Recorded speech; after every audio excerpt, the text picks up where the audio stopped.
Flipkart, 1.4 billion that we understand it's getting in. Money pouring into Indian commerce, but why the lower valuation? Well, the internet market there is a little bit overheated, and you're seeing some consolidation, and that's why you're also seeing some companies rush in. That it's an opportune time to get in on the e-commerce leader while the industry consolidates, and venture capital is even though it's a big deal for Flipkart, that venture capital is not going to be pouring into some of these other startups competing in the space.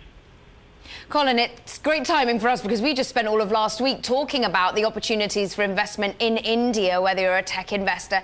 And it seems as though Apple's going in there. We've got many of the tech giants really understanding that India might be where it's hot while China potentially cools down a little bit. Is it all about Indian e-commerce right now? You know, India is the world's #2 largest population. You're talking about roughly 1.2 billion people behind China with 1.4 billion, and the United States around 320 million, to give you the size of the opportunity these companies are chasing after. And what many investors are realizing is that Amazon is positioning to take this marketplace, and you're seeing consolidation happening around the remaining companies so they can fend off Amazon. And in particular, with eBay handing over their assets in India, plus the infusion of this $1 billion in cash from Microsoft, Tencent, and eBay, these are all companies that are positioned to compete against Amazon. So they're consolidating around Flipkart to have a viable competitor to Amazon. And Spencer, update us, because this could just be a stepping stone in this saga that is a consolidation involving Flipkart, because Snapdeal, backed by Masayoshi Son, who I think owns about 1/3 of Snapdeal, another e-commerce player in India, could actually be teaming with Flipkart in the next couple of weeks. Yeah, and that's what a lot of the speculation is, and there's even some sources saying that deal's in the works. And eBay also has wound down its Snapdeal ownership, but still has about 5% ownership in Snapdeal. And that basically you're seeing this global coalition building around Flipkart to fight Amazon in this critical market. And your other guest mentioned the population, and it's not just the population; it's also the internet access. And internet access in India is really growing quickly, along with wealth, and I think it's at about 450 million now. So the country has, even if you just limit it to the number of connected people, it's still far larger than the U.S.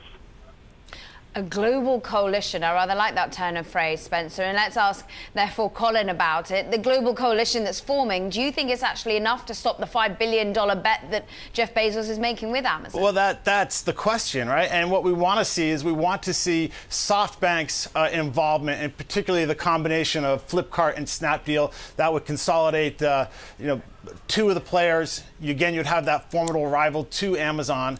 And the thing to remember about the marketplace in India is it's still relatively nascent, right? The distribution channels are fine in tier 1 cities, but when you move to tier 2 and tier 3, where a lot of the growth is going to be, there's still going to be a massive need for investment.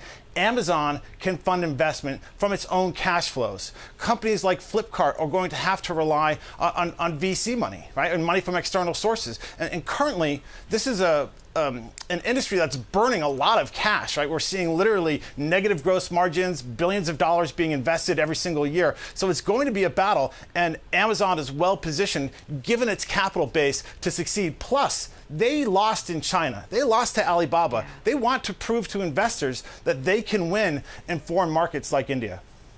And the winner being Alibaba, who at the time I think was backed to a certain extent by Masayoshi Son, sort of taking another leaf out of his well-known playbook there. And do you think that therefore the money, it's interesting, he seems to be willing to sacrifice some of the valuation in Snapdeal, which could merge with Flipkart.